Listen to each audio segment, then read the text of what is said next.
কিছুদিন আগে থাইল্যান্ডে অনুষ্ঠিত মিস ইউনিভার্স প্রতিযোগিতায় ফিনল্যান্ডের প্রতিনিধিত্বকারী সাহারা জাভসের বর্ণবাদী এক বিতর্কের জন্ম দিয়েছেন। তার চোখের কোণ টেনে ধরা একটি ছবি সামাজিক যোগাযোগ মাধ্যমে ছড়িয়ে পড়ার পর ব্যাপক সমালোচনার মুখে পড়েন তিনি।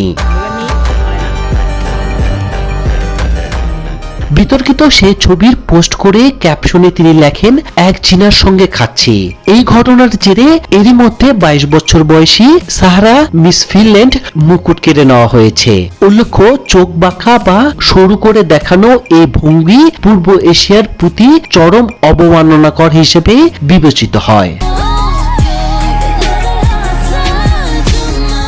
সুন্দরী সাহারা জাভসের এই পোস্টে জাপান, দক্ষিণ কোরিয়া ও চীনের ব্যাপক ক্ষোভের সৃষ্টি করেছে। এর রেশ ধরে কেবল সাহারা নন, সমালোচনার মুখে পড়েছেন ফিনল্যান্ডের জাতীয় বিমান বাহিনী সংস্থা ফিন এয়ার। এই ঘটনায় মুখ খুললেন ফিনল্যান্ডের প্রধানমন্ত্রীও। তিনি সাহারার অঙ্গভঙ্গিকে কাণ্ডহীন বলে উল্লেখ করেন। অদ্ভুত এই বিতর্ক ফিনল্যান্ডের ভাবমূর্তি নষ্ট করেছে বলেও মন্তব্য করেন প্রধানমন্ত্রী।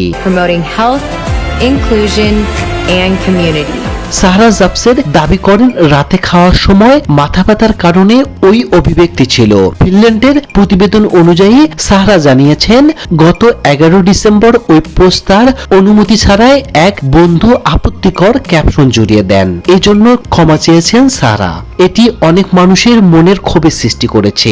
এমনটি করা মোটেই উদ্দেশ্য ছিল না। আমার কাছে গুরুত্বপূর্ণ বিষয় হলো, এটি হলো মানুষের প্রতি শ্রদ্ধা, তাদের প্রেক্ষাপট ও বৈচিত্র্যকে সম্মান করা। এই কথা তিনি লিখেছেন ইনস্টাগ্রামে। তবে তার এই ক্ষমা প্রার্থনার পরও সমালোচনার মুখে পড়েন। অনেকে একে অপকট নয় বলে অভিহিত করেছেন, কারণ ক্ষমা চাওয়া পোস্টের ক্যাপশনে লেখা ফিনিশ ভাষায় সমালোচনা করেছেন। ফিনল্যান্ডের বাহিরে চীনারাও এটি বুঝবেন কিনা তা নিয়ে যথেষ্ট সন্দেহ রয়েছে। এশিয়া আপনার কোনো ক্ষতি করেননি, এমন মন্তব্য করেছেন কেউ কেউ। এদিকে ফিনল্যান্ডের ডানপন্থী 2 এমপি জোহা অ্যারোলা ও কাইসা গ্যারেডিও সুন্দরী সাহারাকে সমর্থন জানাতে গিয়ে নিজেরাই এই ভঙ্গিতে ছবি তুলে সামাজিক মাধ্যমে পোস্ট করেছেন। তবে তীব্র সমালোচনার মুখে পড়ে সেই পোস্ট সরিয়ে নেন তারা। অ্যারোলা ক্ষমা চেয়ে বলেন, আমার মনে হয়েছে সাহারাকে অপ্রত্যাশিতভাবে কঠোর শাস্তি দেওয়া হয়েছে।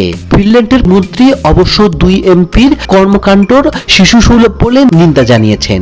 জনপ্রতিনিধি সঠিক আচরণের উদাহরণ সৃষ্টি করা উচিত বলে মন্তব্য করেন তিনি।